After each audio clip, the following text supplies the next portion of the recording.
we're going to go ahead and look at his body language and focus in on a few different aspects of it and what would have alerted me.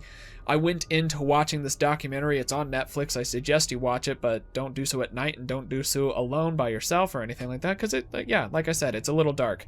But I went into it not being certain about what the outcome was. I didn't know if he was actually the murderer or if it was something to where he was wrongly accused. I just wasn't sure. So that kind of allowed me to introduce myself to it more unbiasedly. Today I'm going to go and walk through the different points that I found that I thought really stuck out to me. I also went through and watched a series of videos, 2 videos by a channel called JCS Criminal Psychology. They did the videos to where it more or less included all of the interrogation footage. So I spent a lot of hours on this, and I would like to be able to show you kind of what my process is and more or less react to it live with you on camera. But that's enough of my jibber jabbering about it. Let's go ahead and actually watch the video itself. Yeah, let's do that. Maybe.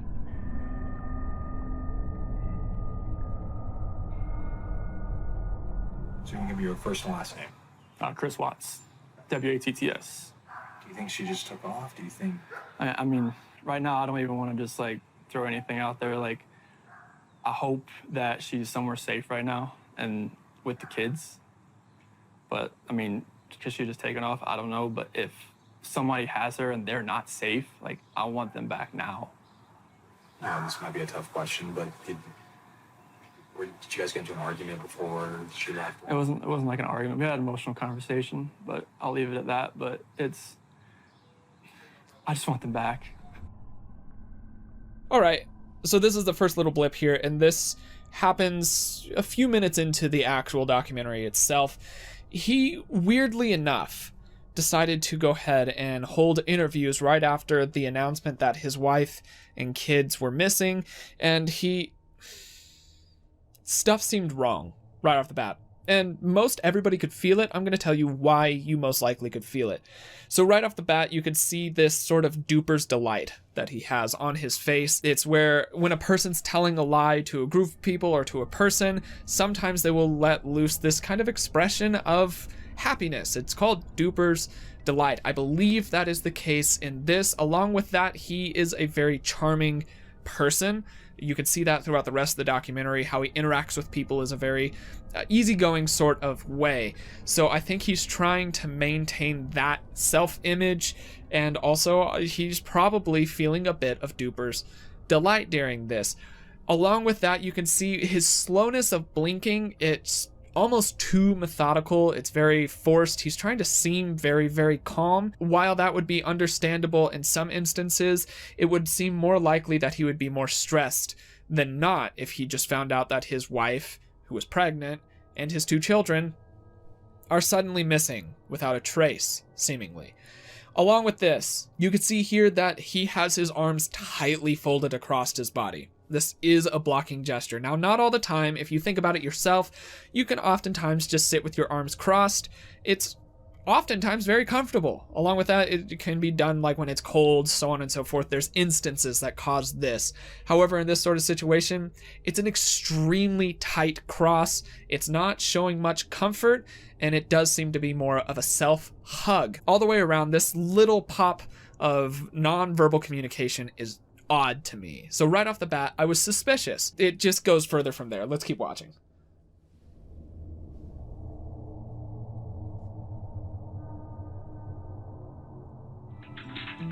Go to show?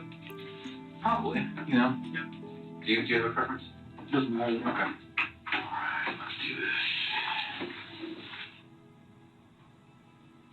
So I know it's hard to talk about. You mentioned that there was a hard conversation the two of you had about your marriage. Can you really get into that conversation with me?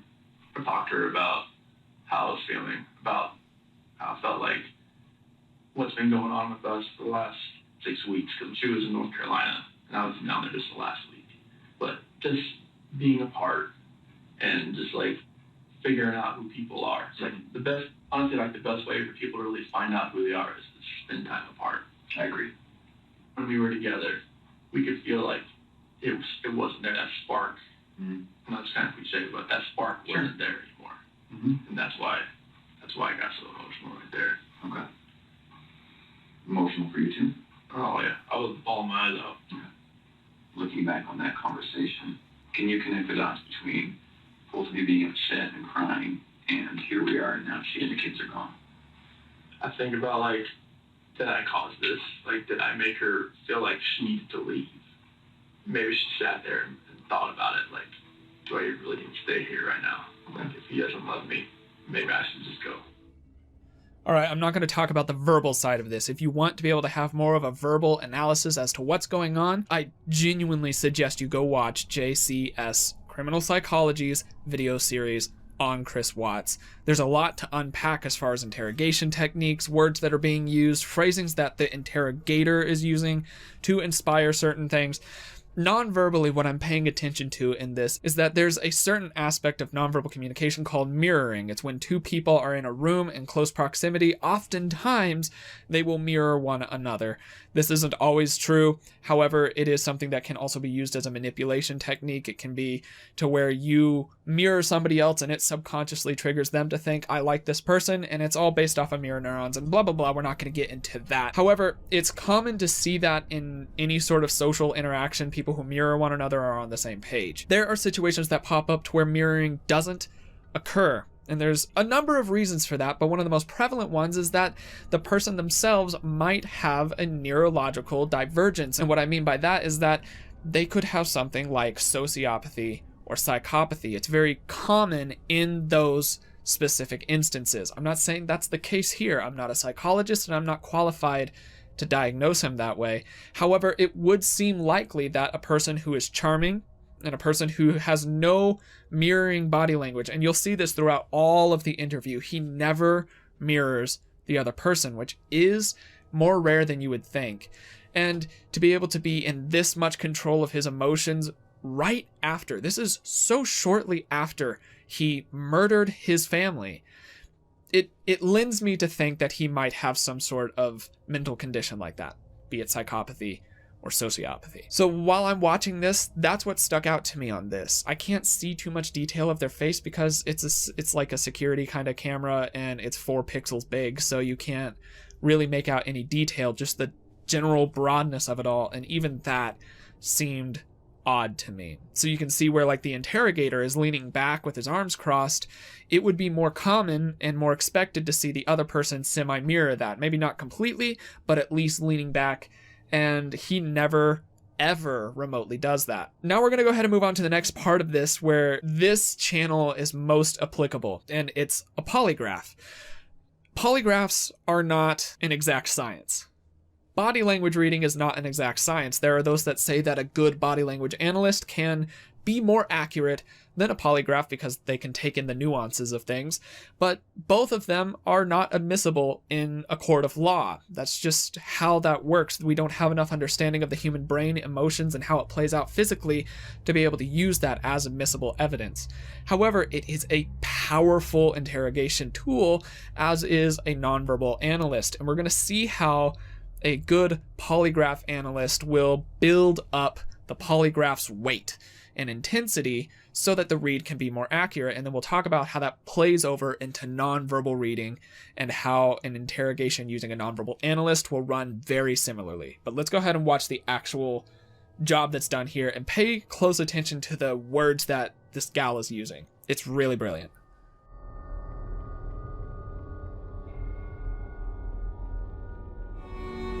I'm going to have a seat right here, Chris. Sit on this? Yep, I know. I'll explain what that is here in a little bit, but you don't have to worry. It's not on or anything right now. It's not gonna buzz you or anything. I've never done this before. I know. A lot of people haven't had polygraphs before. It's not like. I'm going to go ahead and talk about just a couple things so you can see the psychology of what's going on right now. So she's not dressed super professionally. She's also wearing blue, a lighthearted kind of pattern. This is all designed to be able to help make the person comfortable around her. She's also being very sociable. She's laughing, making jokes, just making sure that he feels safe. And this is part of priming him to be able to be more willing to perhaps tell the truth. She's gonna switch gears here really soon while maintaining this sociable attitude, and it's really gonna put the pressure on Chris to be able to maintain his composure while undergoing what is seemingly an astoundingly accurate and powerful test. It's really good. A normal thing that people go through. Okay, so we're gonna first start by going over from the beginning and like telling someone, maybe, you know, a friend that you hadn't talked to since any of this has happened, and you're basically having to relay all of the details of exactly what happened. So like I woke her up after I got ready and everything, and then we had talk about like the selling the house and about separation. Did she accuse you of anything?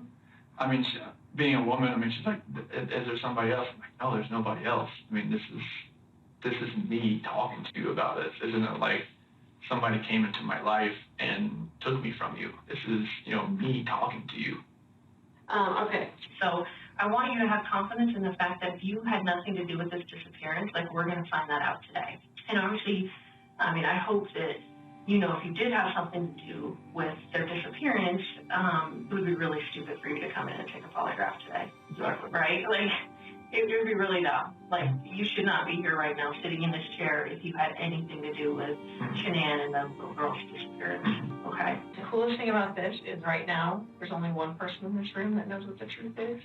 And in about 5 minutes, there's going to be 2 of us. So that's the coolest part, okay? And then I can go share that with them out there. Okay? Okay. The test is about to begin. Please remain still. Regarding Shanann's...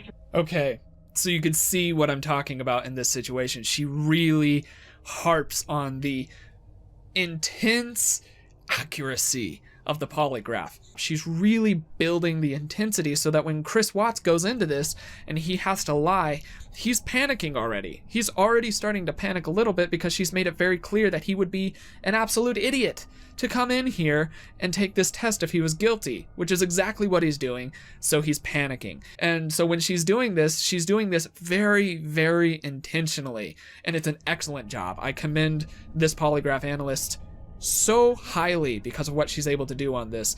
And let's go ahead and watch this. She's about to ask some simple, straightforward questions to be able to establish a baseline. This is the same thing that I do for people, is I watch their footage to be able to establish a baseline as to where they're at without being stressed or without lying, and then we go from there. So that's what she's about to do. There is a question that's in here where if it's any time before 2018, did you ever do ... He's always supposed to lie about that. They tell him to always lie about that, so he does this accidental switch up where he catches himself. He's like, oh, I have to lie about this. And it's all designed to be able to give a more accurate read and to really just kind of mess with him mentally. Let's watch how that plays out. Disappearance, do you intend to answer all of the questions truthfully? Yes. Is your first name Christopher? Yes. Did you physically cause Shanann's disappearance? No. Are you lying about the last time you saw... I'm going to go ahead and pause it real quick here, and I won't pause it throughout the rest of these questions until afterwards. Pay attention to the tone and the pitch of his responses. It varies. So when he responds yes to his name being Christopher, or Christopher, whatever she asked, that's an established baseline. He's not under stress in that. That's just, everybody knows his name's Chris. He says his name's Chris, it's a baseline. Right afterwards, she immediately lays on the heat with this very, very pointed question, and his tone drops, and he murmurs it a bit. And it sounds a little bit muddied, and this isn't a for sure sign of deceit, but it is a red flag. She notices it, I noticed it, I hope that you can notice it, and pay attention to how he tries to recover that in certain areas as time goes on throughout these questions. Shanann? No. I really need your breathing to be normal. Okay, You are like all sorry. over the place. So I'm sorry. It's okay. Laying on more pressure. I'm not breathing enough. I'm like, I have that. I don't want to do that. So. Yeah. Before 2018, did you ever say anything out of anger to a loved one? Yes. No. Do you know where Shanann is now? No. Did you physically cause Shanann's disappearance? No. Are you lying about the last time you saw Shanann? No.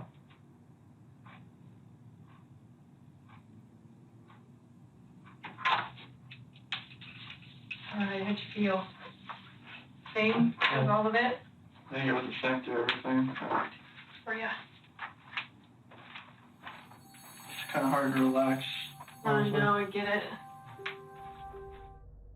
All right, so you can hear in that there's a certain instance where she says, "Did you harm," or something like that, physically?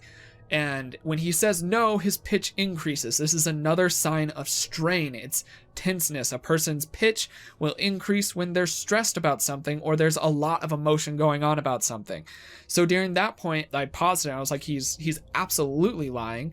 And it was from this point on that I was like, okay, so obviously this isn't one of those twist ending documentaries to where it's like, oh, he actually wasn't lying and it was somebody else. It was the granddad or something like that. It was like, it's this guy. He is lying about what he's done and what he said. And there's more that comes out from it that we get to continue to see. The darkness of this story will come out when he starts talking to his dad, which will happen in a bit. But let's go ahead and watch until that point here.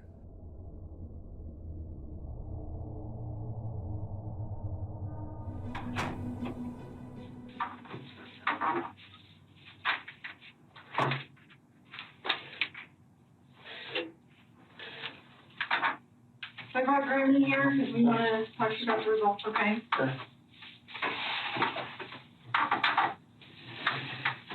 So, it is completely clear that you were not honest during the testing. I think you already know that. You did not pass the polygraph test. Okay. Okay. So now we need to talk about what actually happened. I feel like you're probably ready to do that. I didn't lie to you on that polygraph, I promise. Chris, I know. stop.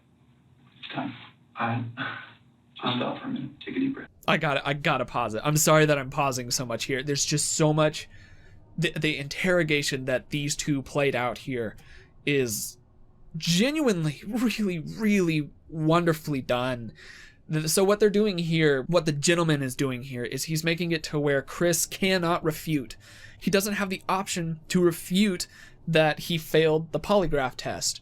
And this makes it to where it wears on him mentally. If somebody gets to refute something, sometimes that gives them some confidence so they can keep going on things, and he's removing that option from him. You'll also see she's going to build it up to where the polygraph test, the results are so final and so exact that there's no point to him refuting it. And this is also just simply not true. At this point, they still don't have enough to go off of. He could get up and walk out the room. He doesn't know that, and he doesn't feel that way. He could walk out the room if he wants, and if it got bad enough, he could also get a lawyer, but he doesn't feel that he can do that, and they never give him the option to even think of doing that.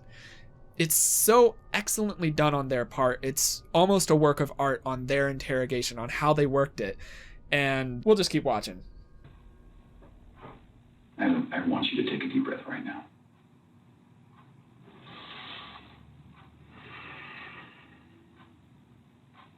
There's a reason you feel sick to your stomach. And when people hold stuff inside, it makes you physically ill. And I can just tell on your face, I could tell from the second you walked in that you were wanting to just come clean and just be done with this. And I appreciate that because you knew sitting down in that chair that you weren't going to pass today. And you knew I was going to find out because I told you that.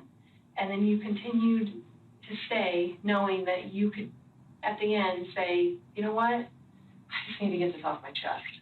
Like, I just need to tell you what happened. We're not here to play games. We're not here to do any of that with you. We just want to know what happened. So can you start from the beginning and tell us what happened?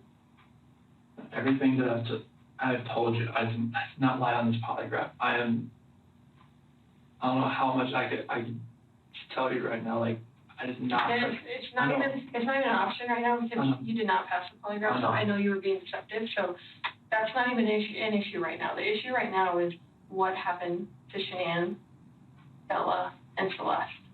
That's the issue right now. Okay. Okay. So let's talk about that.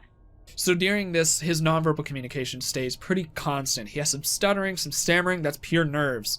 He's getting caught in his own lies. He's also maintaining a blocking gesture with his arms the entire time and never once even remotely moves to mirror either of them. This means that he's very isolated. That's exactly where they want him to feel. They want him to feel that he's isolated with one way out, and that one way out is to be able to tell the truth. Now what they're going to do here is they're going to have his dad come in. And the reason that they have the dad come in is because people feel safer talking to people they know than people that they don't know. So they wanted to be able to bring that safety level up so that he could tell his dad what happened. And I watch this part and I have to think about how the dad must have felt. And it's very upsetting to put yourself into the position of this dad who just found out this terrible thing about his kid. So this is the confession, kind of. You'll see what I mean by kind of.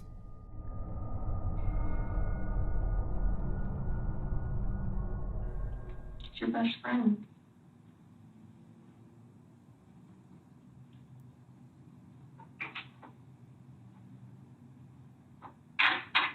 Hey, Chris, we're going to let you have however much time you need, okay? So Chris is doing a lot of stress gestures, understandably. A lot of covering of his mouth, laying his head on his hands this way. These are all indicators of stress. He's very stressed non-verbally, which is exactly where the interrogators want him to be. And enter Dad.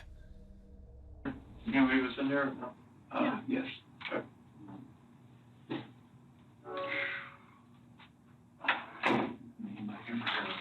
I know.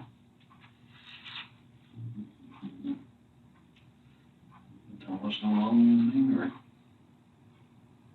It's Polygraph. Failed it.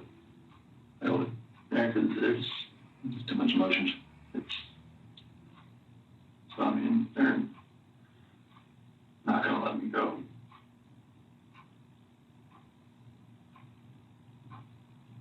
Is there any reason why they shouldn't? They know I had an affair. And they know. I can't complain about that. Anything else you want to tell me? What's going on? Or what happened or anything? You know anything about? You can see a lot of nervous, self-soothing gestures from the dad in this instance as well. He's not happy to be in that situation, understandably so, and it's showing non-verbally. Along with that, once again, notice the lack of mirroring between the two. You'll see a lot of mirroring in family members because they're very close oftentimes, or at least people that you call your family. The people you're closest with or are most in sync with, you'll mirror more likely. And once again, there's no mirroring happening between father and son here. Is Chris a psychopath? Maybe. I don't have the qualifications to do that. If you're here and you're watching this and you're in the comments and you know, let me know. I'm interested. I think so, but perhaps not. This is where it gets dark. This is the part. Just be ready. When we had that conversation that morning, it was emotional and told her about separation and everything like that. Mm-hmm.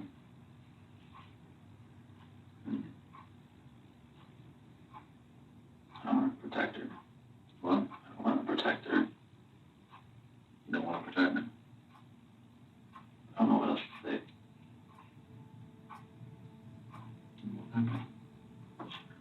Huh? She hurt him? Yeah.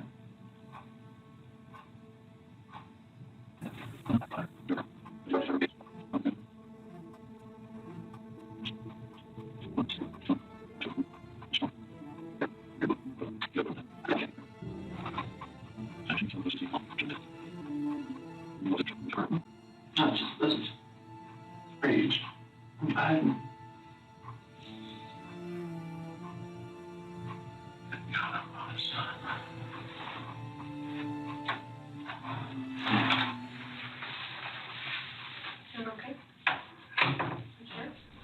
I'm going to go ahead and pause it here because he lied.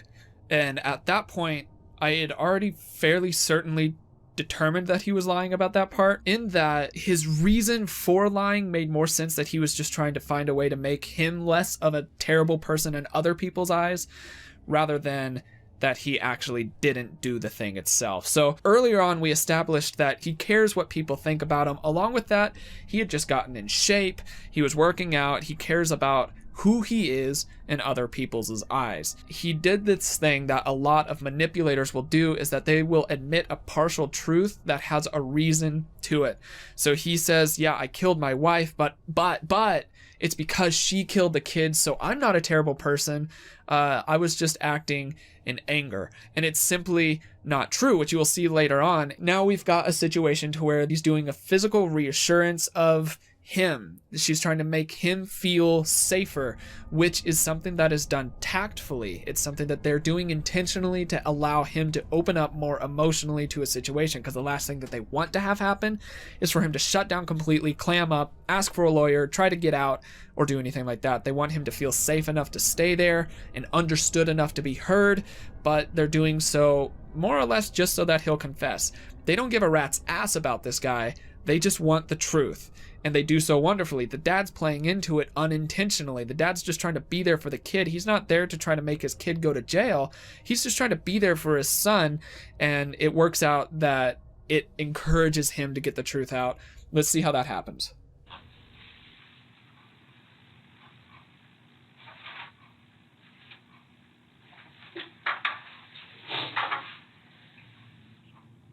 Take the hard part. We haven't left details where they're at. We can help you get him out of the cold. They're gone. There's no bringing them back. Well, where are they?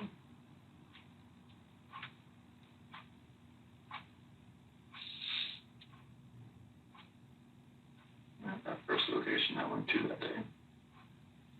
So where did you put them out there? Chris, that's really important. I didn't know what else to do. I know, so tell me what you did. I know. I didn't know what else to do. I was so scared. I know. So this is the emotion that they were trying to encourage from him. This is genuine emotion from him. He likely does feel some level of remorse for what he did. Is he still a monster? Yeah, absolutely a monster. That being said, he is actually probably feeling some level of pain, or at least what he can interpret as a level of pain. I don't have any sympathy for that because of what he's done, but he is experiencing that pain, and they're coaxing that from him, and they're not laying off on the pressure. Like I said, this is a very wonderfully orchestrated interrogation in that they somehow maintain the ability to be unbiased feeling and even nurturing towards him while relentlessly driving towards the truth. They offer him no escapes out. They don't offer him any way out other than telling the truth, which they more or less kind of suspected, and that's why they're pushing it so hard.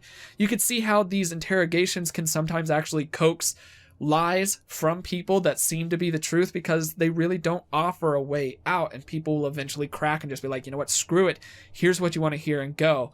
That's not the case here, but you can see how that happens. Let's continue watching how this plays out. Are you sure?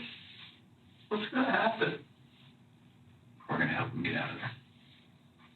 Chris, I know they're gone, but they're still your babies, and you're still their dad. You don't want them out there. I don't want them out there. And you don't want someone else to find them out there. You don't, I promise you. You give us a second so we can kind of get some things arranged. Can you do that? Ronnie, do you mind staying in here with him?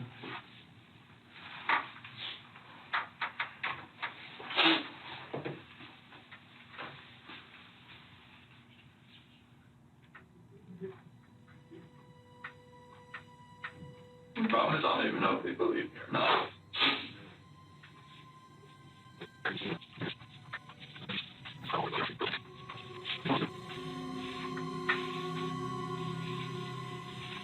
God.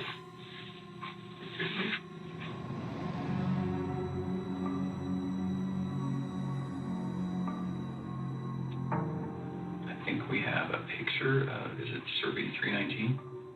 That looks familiar to you? What is that? It's the BRC Survey 319. Okay.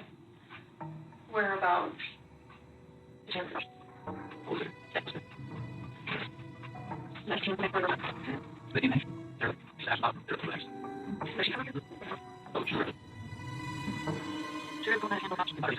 Real quick, gonna pause this. So all throughout this recollection of the story, if you listen to the tone of his voice, it stays constant. There's no stressors that are coming in. There's no points of deceit, because he's literally just telling where everybody is.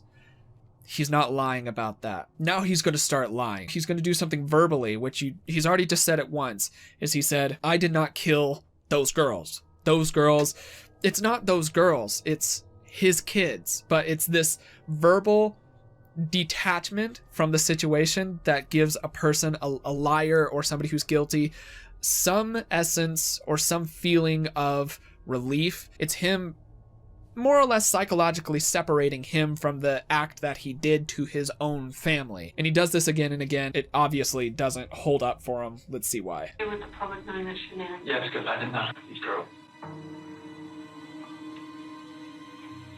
What it looks like is that you found a new life, and the only way to get that new life was to get rid of the old life. And I think that you killed these girls before their mom came home, and then killed Chanel. It just doesn't make sense. It just doesn't add up. So either you're this monster, so I just want this young, hot girlfriend, so I'm going to kill everyone and hope it works out, or something. So I think we're very, very close to the truth, but not quite there yet.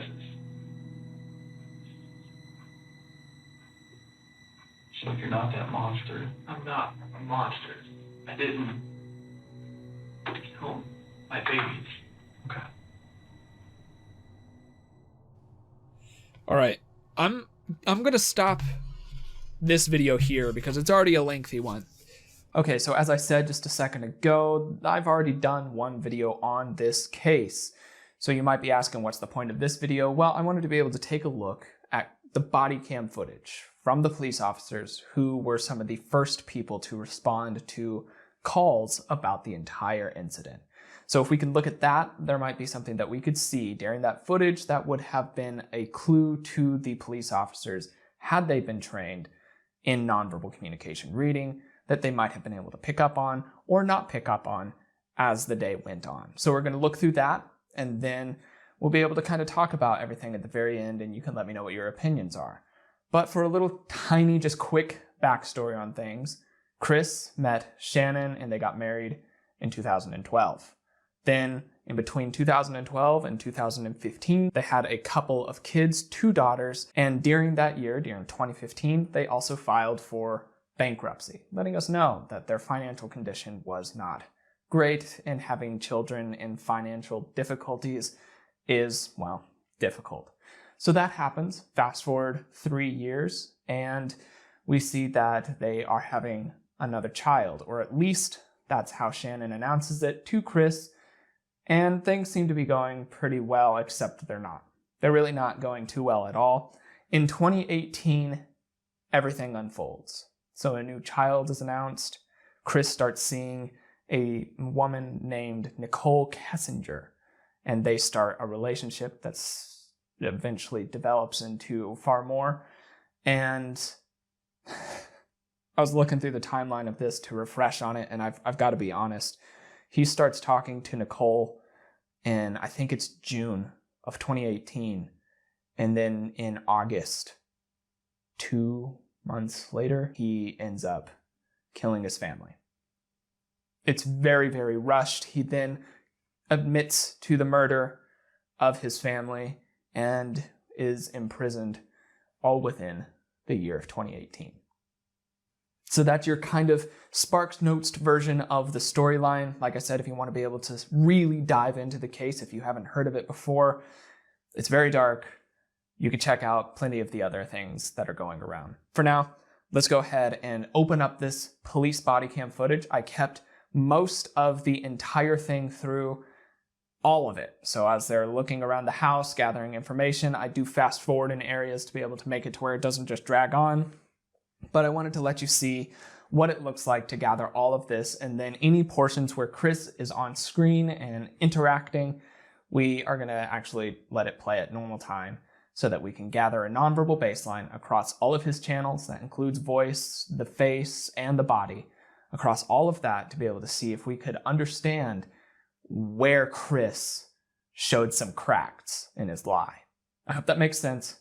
Let's go ahead and start. Hi, sir. Good. I'm Officer James Frederick, PD. What's your name? Nice to meet you. So we're just waiting for our sergeant to come over, and we'd like to go through your house. Are you okay with us searching through your house? All right. We'll have you sign a consent. Okay, so some notes that I want to make about Chris's nonverbal communication just in general, and this is across this video, which I'll talk about how I gathered this, and also the other videos that I was able to watch. He is a fairly reserved human being that is also backed up by his neighbor, who they seem to have a fairly close relationship with, a neighbor's testimony of him being a very reserved and subdued personality. So that's going to play out in his nonverbal communication. He won't be as broad in areas with gestures, and if he is, then we'll have to keep track of that. But we just need to make sure that we understand what his normal behavior pattern is according to both research and testimony. So that's where it's at so far. Let's continue in on this. Form. We just want to see if you left a note or anything inconspicuous, something like that. All right. If you're good with that, we'll have you sign a consent form allowing us to search your house, and we'll wait for our sergeant to get here. But we'll grab that. You don't plan on going anywhere, right? No, I was just going to walk around the neighborhood just to clear my head. So I'm going to add some context to this. This is not the first time that a person has walked around Chris's house looking for evidence. This is the second time that this is being done. This one's the official one. I hope that makes sense. So he's also talking about where he has to walk around and clear his head. We'll revisit that closer to the end of this video because it's important, but it is important. Just wanted to add that context out there. Let's continue. What company do you work for? Anadarko. What do you do for them? Operator. So you work like 7 days a week? 5 and 2, like Monday through Friday. I'm doing 8 and 6 next month.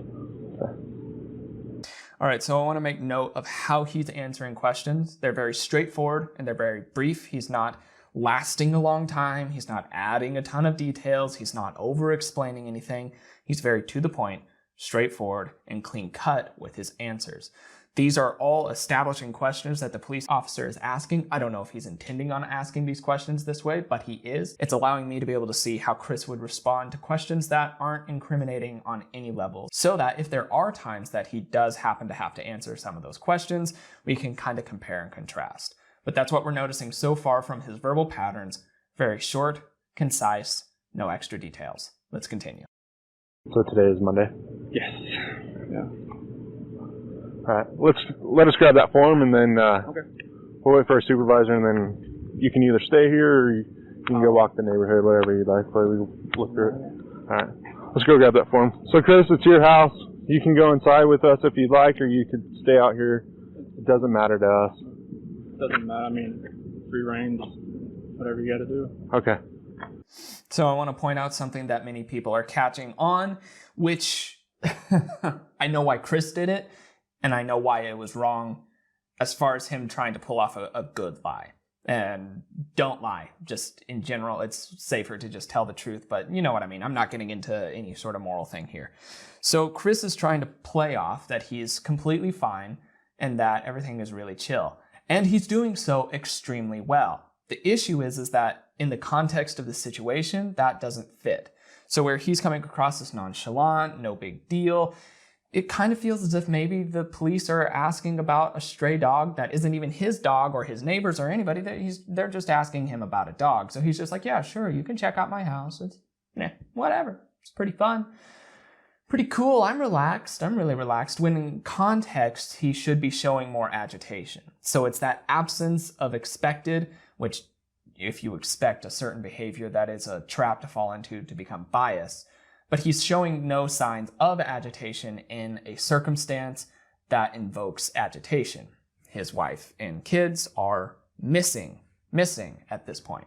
So it's that absence of behavior that is a red flag. He does not make sense in context right now. But he's pulling off the nonchalant chill thing very, very well. Too well. Let's continue. Like I can show on the decks on the side of the sun. Okay. Cool. All right. Whatever you'd like. How long have you guys been married?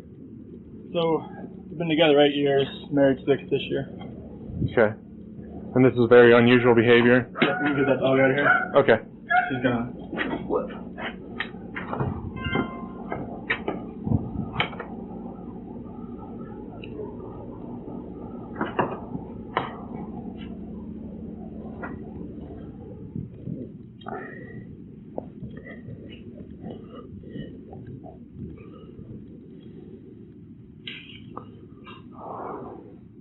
So I'm going to explain something here. You can see that Chris is walking off into the back to let the dog out the back so the dog doesn't bark the entire time.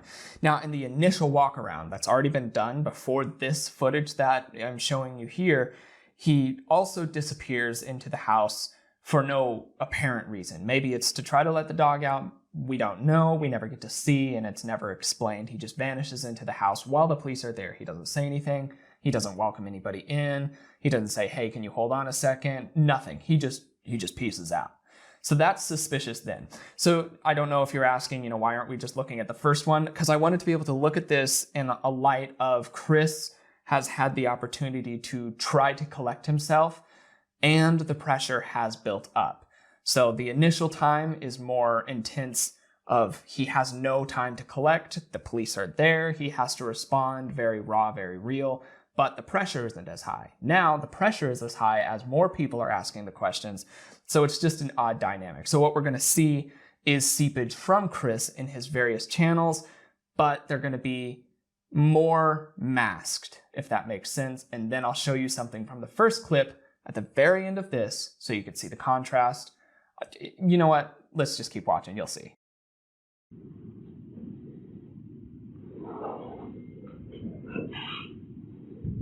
On the counter right here. Okay. So when you guys come home, do you usually use the front door or the garage door? How do you guys? I usually open the garage door, come in. Okay. She's front or garage. It kind of depends. Okay. Is that a ring out there? So I also want to point out here another thing in Chris's baseline, his nonverbal communication, where it normally rests while he's speaking in these circumstances, is that he's very obvious with his gestures if he gestures. When he's talking about things, it's spatial, and he uses some pretty broad gestures in that light. So while he's subdued, he does gesture fairly broadly, and that's when he's telling genuine, authentic facts or just speaking casually. There's no incrimination centered around it.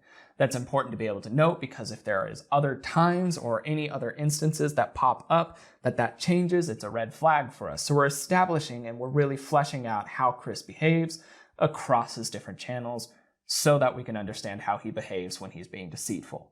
Let's continue.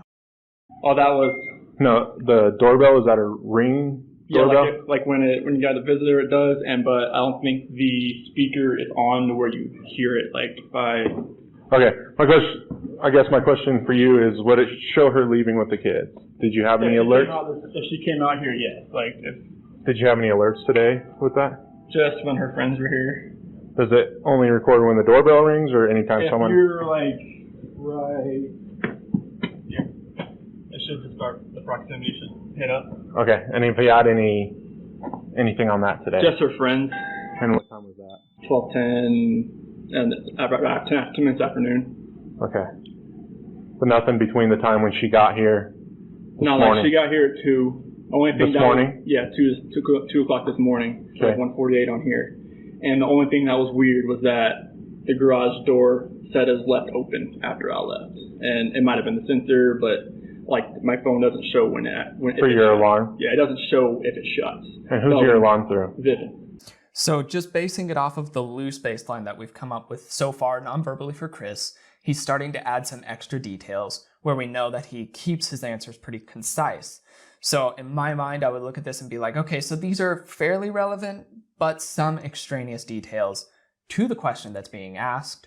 I should circle back around and ask some more pushing questions, more probing questions in this area later on so that there's no suspicion being raised. Because the other thing you don't want to do is throw up their guard. Because if you throw up their guard, then they will block everything off, and it makes the read a lot more difficult. If you can find a way to circumvent and come back around and really keep their guard down, that will help you get a more accurate read. If they trust you, then you can trust what you can see in them. I hope that makes sense. Let's continue. Okay. But Nikki, her friend that came here about 12:10, she said the garage door was shut when she got here. Okay. That was the only thing that was weird. All right. Were you going to hang out there, or you want to come in here? Okay.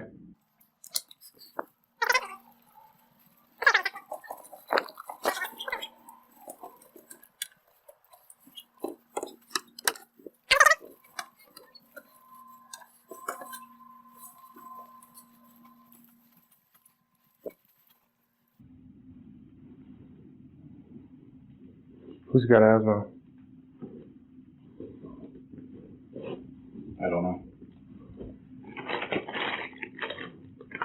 kids need medication too, and apparently she didn't take their medication either. Celeste, this is all their medication. That's Yeah, Celeste, the kid? Mm-hmm. So I left this in, like I said, so you could see the entire process. And the reason that this is important is because non-verbally speaking, we're already figuring out who Chris is non-verbally, just how he behaves. But alongside of that, if they're gathering details and adding more evidence to piles of ideas and concepts of which way this could go, then that helps add more weight to this. So now, since we're looking at this retrospectively, we can look at this and be like, okay, so Chris has had several behavioral things that were odd at the time, and we know now is because he was guilty, but they were odd at the time.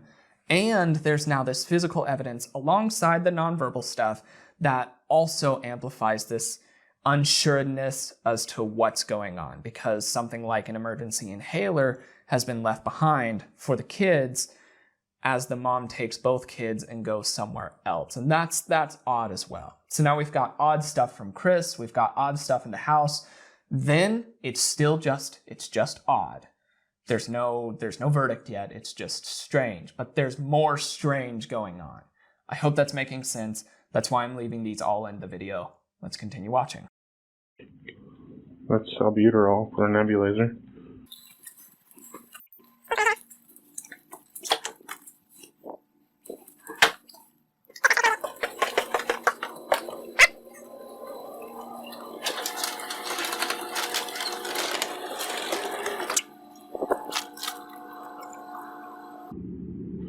So she doesn't have any family or anyone around here?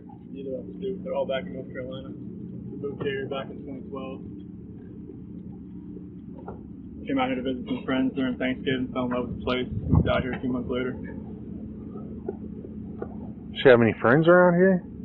Just friends? Yeah. Yeah, she's got friends in Frederick, Erie, Aurora, that part of Erie, Broomfield, Parker. Have you tried to contact any of them? Oh yeah, we've exhausted. Once again, you can see as Chris is talking about various things, he's gesturing spatially, regularly, and fairly broadly. Another thing that you will be able to see as he continues to recount things is the genuine expression of recollection as he looks off to the side, narrows his eyes, and tries to recollect both visually and auditorily these memories. So you'll see that pop up as well. That's his genuine recollection and conversation. It's important for us to understand that so that we can see if there are any anomalies from it. Every option. The last thing I'm going to do is hospitals. Hotels. There's so many, but... And no one's heard from her today? Have you checked your bank accounts? That's another thing I was going to do, because I don't have access through here. Let's go check those and see if she pulled any cash out or if there's any strange charges or anything. Okay. Can you log? I can't log in because she does all the finances. Okay. So I know her password. I just don't have her used already. Not sure what she would have used that way. Sorry, my phone's just blowing up right now. No, you're fine. Who do you guys? Another interesting behavioral thing there is that his phone does ring and he immediately rejects it. Now, people have brought up the idea, well, if he was looking for his wife and kids, why would he immediately reject that phone call? And I was trying to do some thinking as to why that could be in context of both possibilities of him being guilty and him being not. Say he's guilty, then it's obvious he knows that she is not out there, so he doesn't need to take any phone calls about it, concerning it, or anything, ever. He just doesn't need to take any phone calls because he knows what the answer is. It could be that, maybe it is in this case. If he were innocent, then it could be perhaps that he saw on the caller ID that it was somebody that he knew, that they said they were going to call back, or it was a spam call or something like that. These are far more unlikely, while this seems more likely. Now, at that time, they don't know. They don't know the answer, so they just kind of have to keep track of it. Weigh the pros and the cons of each one to figure out which one's the truth. So at this point, though, we have a massive pile of evidence towards Chris's possible guilt, and not as much of a pile of evidence for his innocence. I hope that's making sense. Let's continue. You guys bank through? USAA and Chase. Can you call them and see if there's been any activity? Any withdrawals or anything? And then the suitcases that she came home this morning with, which ones were those? Was it the one that's sitting right there. Not the one in the bedroom? Mm-mm. That was from the last trip, or when we just got back a few days ago from North Carolina. She went to Arizona like 2 days later. That was when we just got put back down in the basement.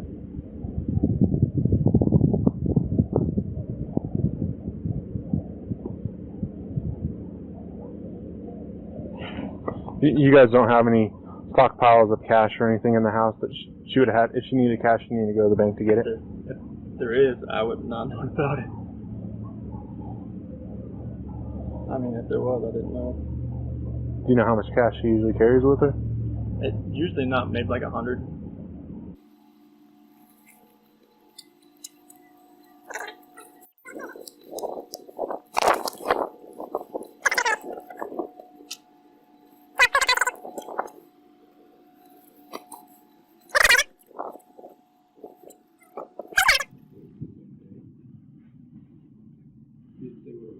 No, it's a Target. And there was a taxi cab limousine purchase post on the 12th.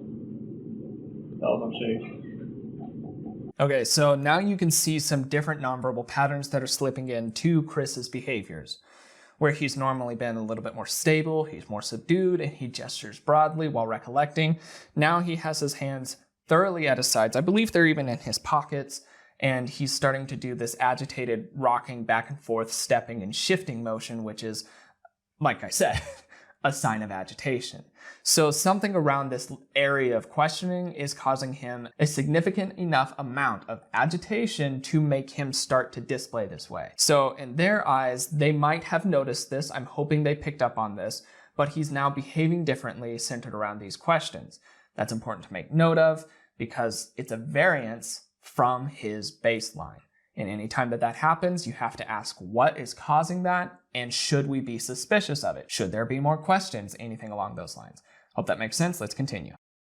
Like $15. It's very kind of big taxi cab limousine service. Does she have a passport?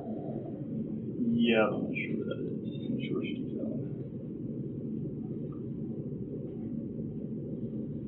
Kids have passports? No. They're old enough. How old are they? 4 and 3. Yeah, no. Oh, they no, they have to travel anywhere out of the country. You have a passport for all of them. Oh, okay. So that taxi cab. So they're talking about the kids now, and he's continued to maintain his agitated pacing and rocking back and forth and keeping his arms very close into his body, which we know is a sign of agitation from him. And then he does this specific pose that I've paused on here where he's holding himself very tightly. He's got his arms very tightly wrapped around, and it's this bracing, holding gesture. This isn't a normal like crossing your arms. It's not for relaxation or anything along those lines. It seems to be based out of nerves. This would be considered the classic blocking gesture. So in this area, something around the kids is causing him a significant amount of agitation. Big red flag. Let's continue. Service. Did you guys use anything like that? That might be Uber.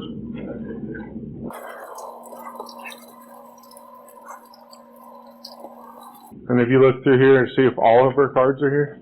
He doesn't know I how don't many know how many she has. She has different ones than me as far as credit cards go. Like we have the same debit cards, the same account, but like These are debit cards? yeah, those are the same account.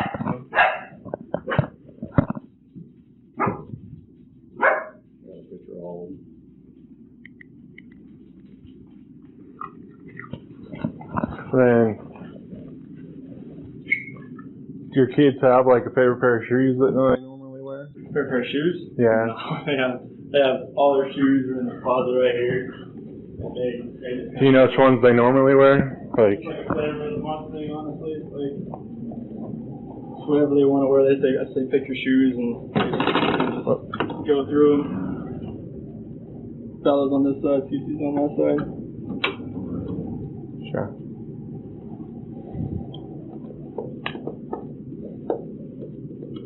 Do your kids take any medication?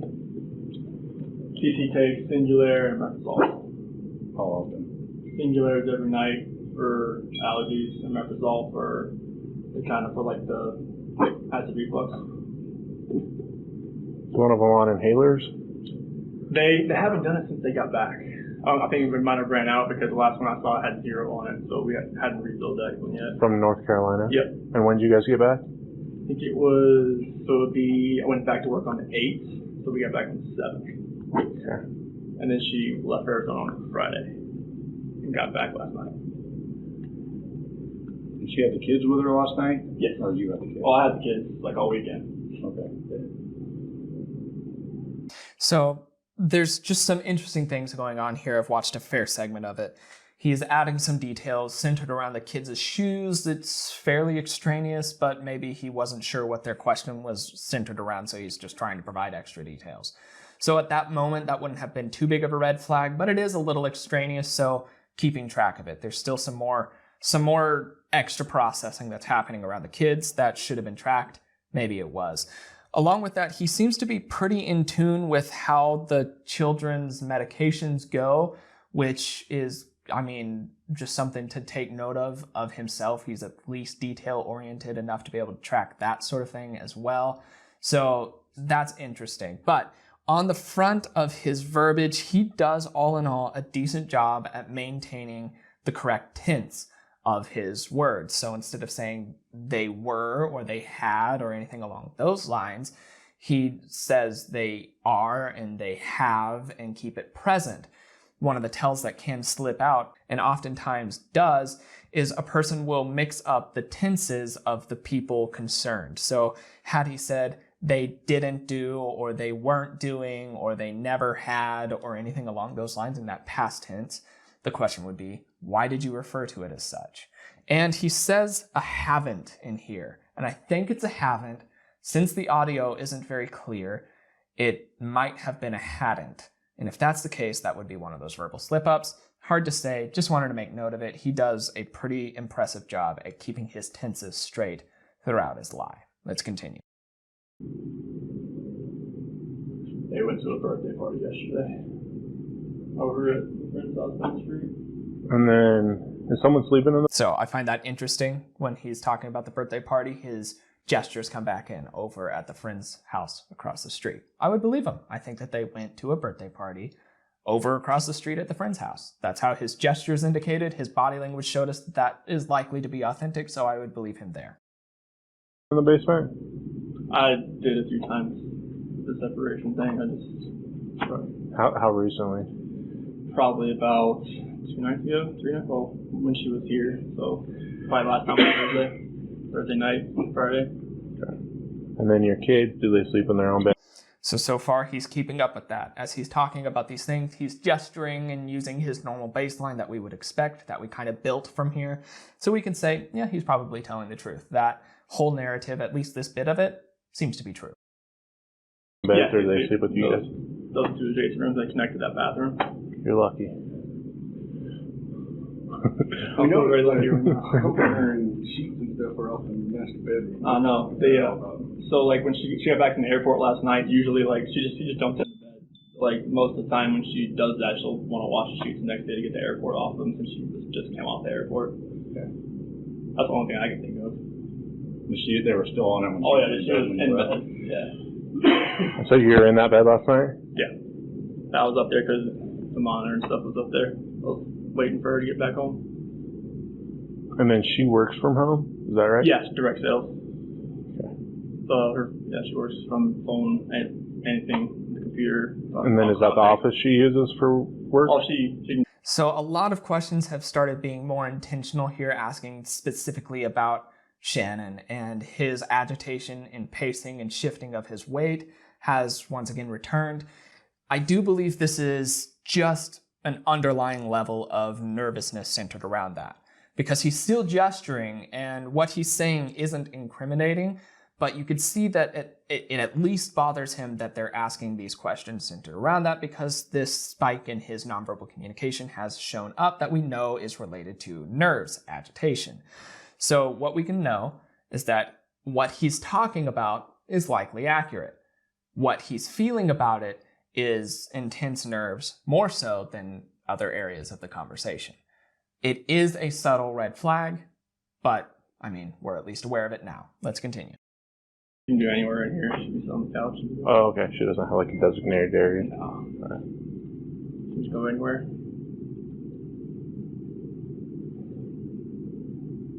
And you can't think of anywhere she'd want to go? She'd go for walks around here? No, I go for runs. She doesn't really do anything as far as go for walks or anything. And you've talked to all the friends you guys have around the area?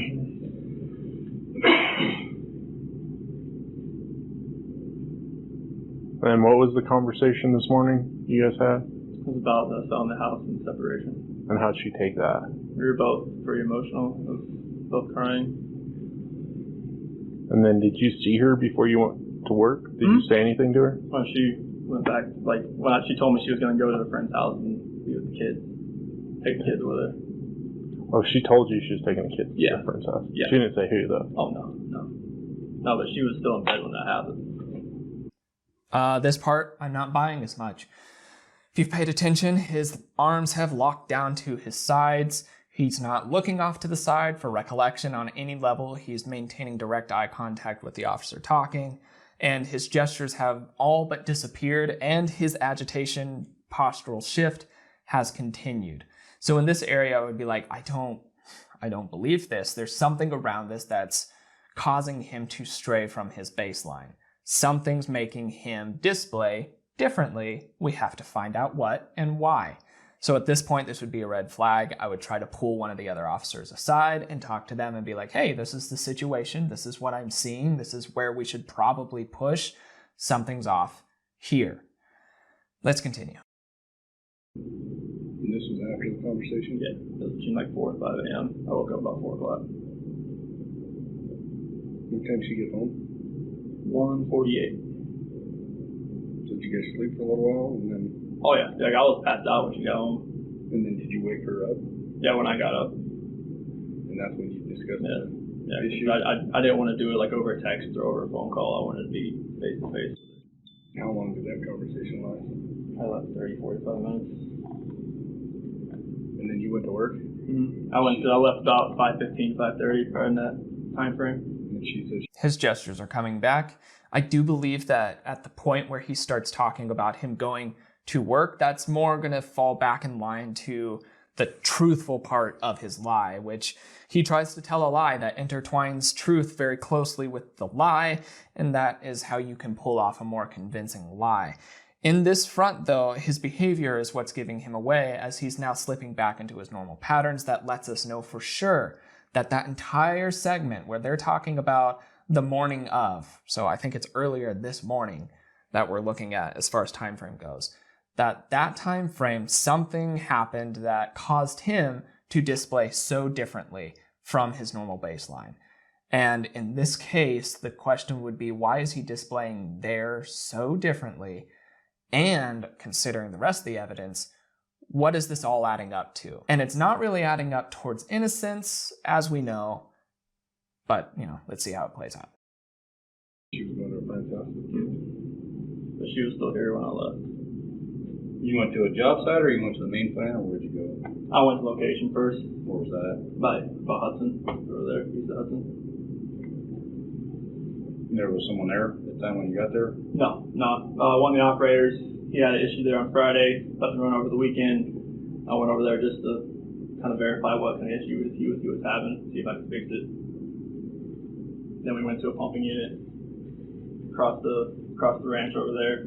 I was there most of the day. That's when I got the phone calls and text messages and came home.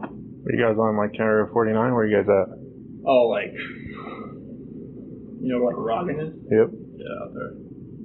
Who's ranch you on? Okay, so this is interesting because he's still having some odd patternings that are going on around this, but I'm not sure that he's totally telling the truth here. I don't remember exactly where he deposited the bodies, but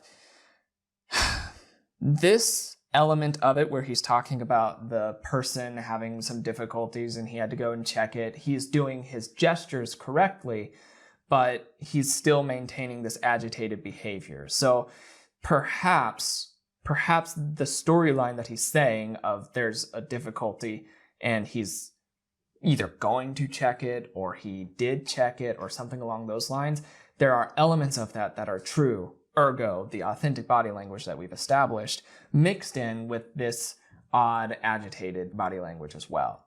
So this is getting muddy in this area. Let's continue to see how it plays out. Yeah. Survey. Okay. I know where that's at. So what kind of tools did you have to load up in the garage? It was just mainly I got my water bottles, my water jug, my computer, book bag. I had my containers full of just my O-rings, all that stuff, just putting it all in there because I took it all out. You loaded up? Big gestures are back. He's back into talking about things that aren't even remotely incriminating, so his baseline has returned. So he's using the big gestures and direction and spatial, and everything is inclusive again. And so this is where we can see that contrast between the genuine and the fake masking deceit level of body language. Let's continue. Every day. All just on the Monday, after I get all that stuff, because I had an issue where somebody stole all my tools out of my truck. My pipe wrenches are gone. My socket set's gone. My wrench set's gone. We had an issue. That's why I parked my truck in front of the neighbor's house for a few days, just to see if I could see if anybody was tried to break into my truck again. It was my fault. I left it unlocked. So as far as the toolbox is on the back. So on the weekend you download your stuff? Mm-hmm. And then on Monday you load it back up? Just put it all back in. Just to kind of get everything out of my truck, clean it out a little bit from the whole week. Because it gets filthy. How long? You guys lived here since 2012 or a different house? No, so 2012 we moved here, lived in a friend's basement in Broomfield. Okay. And we closed on this house. It was built 2013 in May, and that's when we moved in here. Okay. Does she have any other friends in this neighborhood? We haven't talked to many people around here, honestly. It's mostly in Erie and Broomfield? Erie, Broomfield, Frederick. Where at in Frederick, do you know? So we had, they just lived up here in Frederick Way. They actually just moved down to Thornton, Nick and Amanda Thayer. Okay. Nikki, she lives the one that was here, she lives in Frederick. The one that dropped her off? Yep. Okay. Yeah, she lives over there building that new stoplight, that bridge over there. Right. Okay.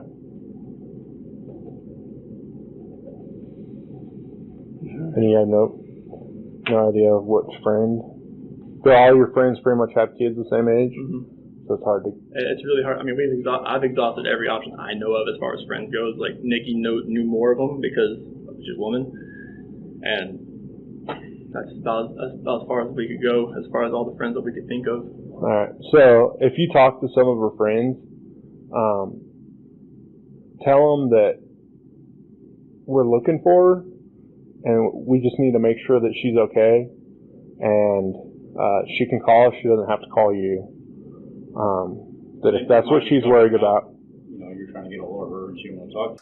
So I will note that his nonverbal communication has fallen back into this self-hug thing that he does here, and this still falls in line with a self-soothing gesture. It doesn't necessarily have to crop up at a time that he's feeling intense agitation. It just simply means that he is self-soothing at that time. So he can use it to be able to walk down from agitation or anything along those lines. It's just self-soothing. So the fact that it's popped up here, it hasn't popped up around a specific point of the conversation, but it has popped up after he just got done doing a lot of gestures and movements, and he's soothing himself back down from that high that he was just in. So let's just see how this goes. So have them refer her to us if they know where she's at. Okay. Just so whatever's going on between you guys, that's between you guys, and she doesn't want to talk to you, that's fine. We just don't want to waste resources looking for her if she's actually okay. So if you can relay to the friends, hey, I understand she doesn't want to talk to us, at least have her call the police so that they know she's okay. Okay. Type deal, if that makes sense. Yeah. That way that we know that she's okay, and whatever's going on between you guys can kind of figure that out. Okay. Type deal. Do you have any questions for us before we get out of here? Mm-hmm. Call area hospitals, call hotels. Someone said she was diabetic? She had her friend Cassie in Arizona. She's a nurse, and she had low blood sugar when she was down there. That's why I brought that up. Oh, okay. She never had seizures or blacked out or anything. It was just that was a long time ago before I even met her. She had a horrific car accident. I think she might have blacked out or had a seizure that she couldn't really figure it out. She just had a car accident. She just flew out of the car. And you have his contact info? I think the detective did. Yeah, they got all. Okay. And if you hear Did you get a card or anything? For the detective, yeah. Okay, so there's a dispatch number on there. Okay. If you hear anything from her, call that number and let us know, and it'll just go straight to our dispatch, and then an officer will call you right back. Okay. That way, our main concern is to make sure she's okay and the kids are okay. So if you hear a peep from her, just call us, and we'll call you or leave us a contact number to reach her so we can talk to her. Okay. What's your date of birth? 5/15/85. What's that? 5/15/85. 85? Yes. That's a fun. Okay, so I'm going to go ahead and pause it here. And to recap what we've established about Chris, that's that body cam's footage. They walk out to their car after that and it's over. So what we've noticed about Chris is that while subdued, he gestures broadly and spatially when telling authentic events. Along with that, his recollection is quite obvious as he looks off to the side, often narrowing his eyes as he tries to recall. And that is a fairly universal tell of genuine recollection. So as he's talking about genuine things, authentic things, things that really happened, we know how he behaves. So, in certain hot point areas centered around Shannon and the girls and their activities in the morning, he shows spikes from his nonverbal communication. Where there was the presence of broad gestures and recollection expressions before, those have been subdued. They have been frozen, so they are a negative spike in his baseline. And then before, where he's fairly steady and reserved with his baseline, he starts to have an agitated rocking, shifting, and pacing cluster. That would be a spike from his nonverbal baseline. So in that area, there's both a negative and positive spike across various channels that help us understand that there is an important something centered around that should be pushed more. So that's letting us know from this time that he's been able to collect and prepare a little bit from the first walk around to this one. That's what we were still able to see. And since he does have the chance to do all of that collecting from the first one, this is how we know that we're getting a more accurate baseline from him. So he's worked through the initial nerves. We can see a real baseline and see what falls out of that, see what slips from the cracks, so to speak. Now we're going to shift over to the first walk around where they're in the neighbor's house looking at security camera footage of the morning of and talking about some of the stuff there. And we'll get to see how he displays so that you can see the contrast of what a very anxious Chris Watts looks like in regards to his nonverbal behavior and baseline. So let's watch that. What's that? Nothing on it. My camera. Lay down. Loaded my stuff up in my coolers, my water jugs, my book bag, my computers, some of the tools that I had from the toolbox. I knew I was going to have to do some pumping unit rubbers today. That's why I was out so far. Is this on continually Yep. recording? Yep. Well, It's not. Is it motion or is it? Event. Okay, so it's motion. Any motion event that happens, I get cars driving from this street. So while Chris is looking up at the officer during this time, that might be seen as a partial fear expression. The widening of the eyes, the upper eyelid is pulled fully back, and the lower jaw is dropping lightly. That could be seen as at least a partial fear expression. I'm not totally sold on that front. He does have that habit of looking up out at the top of his eyes like that, so it could just be his baseline.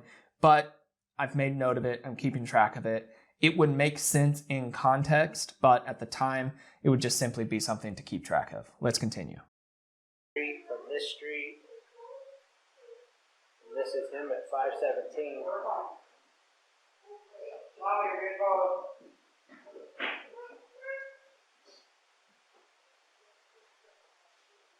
We park out there on the side. I just want to get everything back in. Be easier to loading everything out there.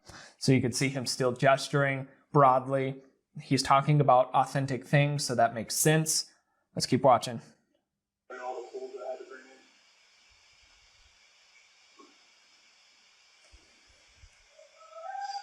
in. Okay, now we're starting to see things ramp up for him. He turns away and takes a deep breath. That means that he's feeling like he's short of breath. Indicator of fear, anxiety, nerves, something centered around that. You could also see that he might be starting to sweat just a little tiny bit. These two things are psychophysiological things that you can't really control too well. They happen kind of involuntarily. So to see those pop up, that means that he is genuinely feeling the pressure here. Now, he does a very overt hands interlocked and behind his head. This is a very overt tell of agitation, nerves, and stress. Something around this video is causing him an intense amount of stress, so much so that it's starting to just escape whether or not he wants it to. Let's keep watching this.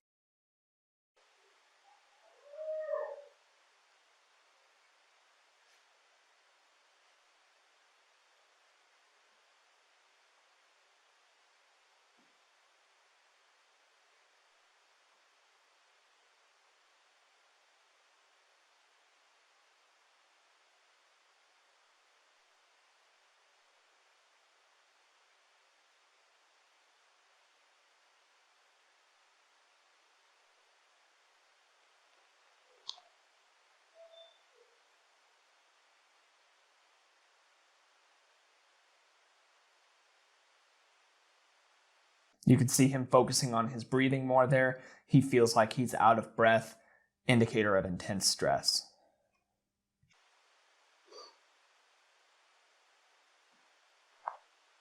What else can I do with this?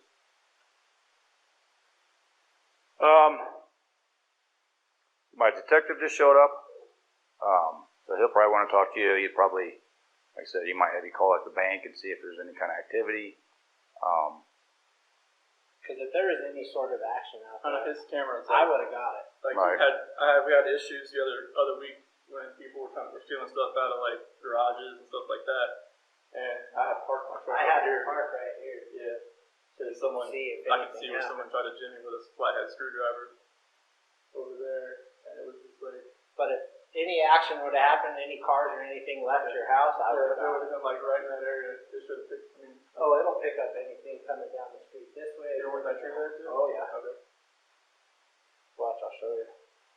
There's nothing on here. Interesting. As soon as the neighbor brings up, oh yeah, it'll pick anything up down the street or anything, that causes Chris a little bit more discomfort as his pacing, his agitation tell kind of increases there as well. I don't think Chris knew that you could see that much with that camera, but you can, and it's made him uncomfortable. You've already watched that one. But like, you'll see this car. What security system do you have? Xfinity. Oh, you can see this car starting to drive down the street. That one. Oh, well, See what I'm saying? It picks up all the way down there. He's next door. can we go? I was talking about dispatcher. It'll be close for. Yeah, we can pick up cars coming this way. I get anything coming this way and making this turn. So, and usually at night I pick up the cars pulling a ear trim. So, unless they pulled right here, Yeah. but I would have caught her walking out. Ooh, that doesn't settle well with Chris. You can see him starting to do self-soothing gestures on every level. He's pacing more. He's rubbing his area here around his suprasternal notch. He's wiping his hands on his pants. He's walking around. He's very agitated to find out that this security camera can see this much. I bet you at this point, he's very worried that something could be seen of what he did that morning. Probably running through his mind right now. His mind is probably racing. Let's continue watching. Diesel. Yeah, I thought nothing. Nothing for the rest of the day. No, that's it. She's pregnant as well. How far along? 14, 15 weeks.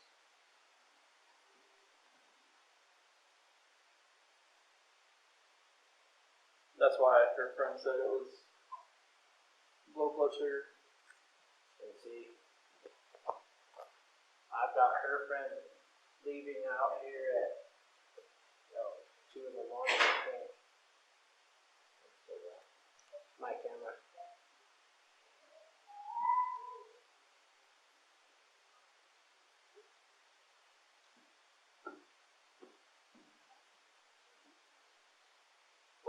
Did you go check if anything was missing around your house? There wasn't nothing.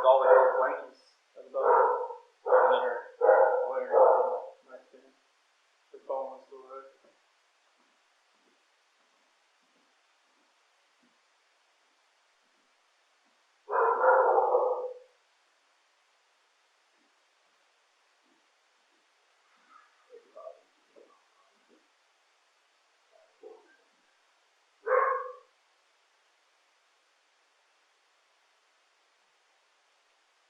So we can see there that Chris has walked away. He walked away from the situation, and I think that's for two main reasons. One, he doesn't want to be there. He doesn't want to be in that situation. We know that the concept of the security camera really stresses him out for good reason. So he wants to get away from that situation. But along with that, if he were innocent and they were still looking through footage, it would make less sense for him to walk away. If there's something that they could see, wouldn't it make sense for him to be there and glued to the TV to see if there's anything that could be seen? Well, he knew that there wasn't going to be anything that could be seen today or anything along those lines because it all took place far before that. But it's just adding information to it.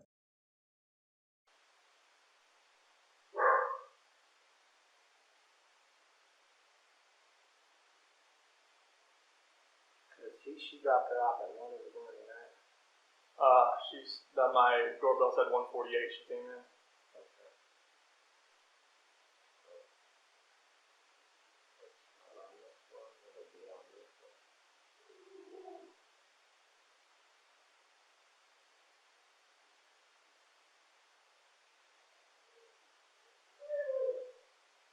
This is for February at 1:48.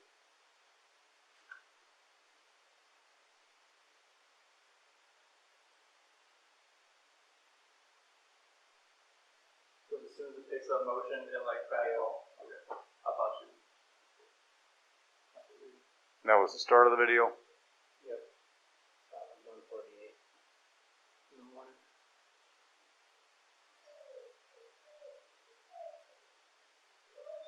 I didn't pick her up going into the house though. It didn't.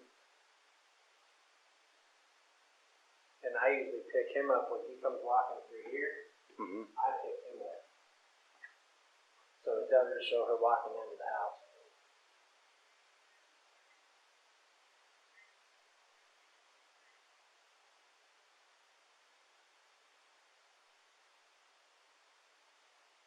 But she would have walked by right this off.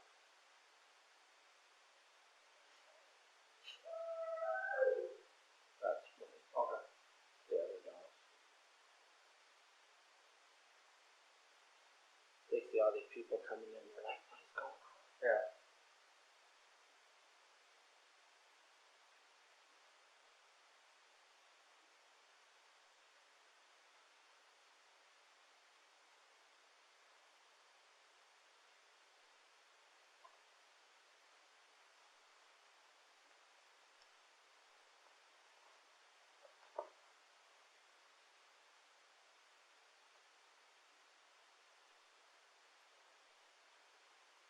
And you know it's still live because it's 5 minutes. Mm-hmm. How long does it typically record for? 30 seconds. So we could still see that Chris is doing his self-hug. He's still doing some manipulators with his hands to, I don't know, maybe fix his pants is what he'll play it off as. Also to rub his palms on his pants to keep them from sweating too much. So that's showing up. He's showing so many signs of agitation centered around this. Along with that, you could still see that he feels as if he's out of breath. It's still all centered around this security camera in the morning. Very interesting stuff.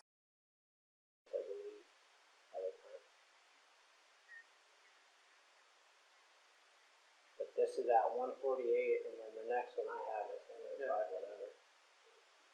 So nothing, no cars came through because I guarantee with the headlights, it picks up the headlights automatically. And my Vivint said that at 5:27, my garage door was left open. But that could have been the sensor as well. It says it was shut during the day, but I think when Nikki's son, he may try to move the door around, maybe when they were trying to get in the garage door, and it probably broke the laser there. Because my alarm started going off. A lot of nerves centered around this. A lot of false starts. He starts over again. He says things wrong and then restates it. And he's adding a lot of extraneous details around this this sensor of the garage sort of thing. Needless details, it's a sign of nerves. We're still just kind of accruing red flags at this point. Well, I know he said the front door he tried going in, but he had the lock up. That's for So the that kids, set so it they don't off, get out. right? And our remote on the outside doesn't work anymore. It got wet and the whole radio on the back. So yeah, that was it. All right, appreciate your time. Yeah, no problem. Thanks. Hopefully something comes up, dude.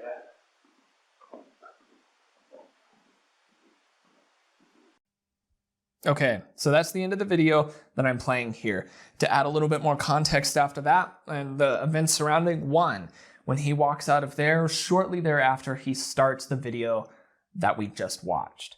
So he has a little bit of time to collect from this state that he's in here to the next one. That's where we can rely on that more accurate, relaxed baseline from him because he's been able to walk himself down from intense agitation. I wanted to be able to show you this clip so that you could see the contrast, the genuine full contrast between relaxed Chris Watts and very stressed Chris Watts. So he walks out to do that. After he walks out, the neighbor and the officer speak for a bit, and the neighbor shows that Chris has backed his truck up into the garage to where you can't see anything being loaded or taken out of it, which he said was odd. He had never seen Chris ever do that before.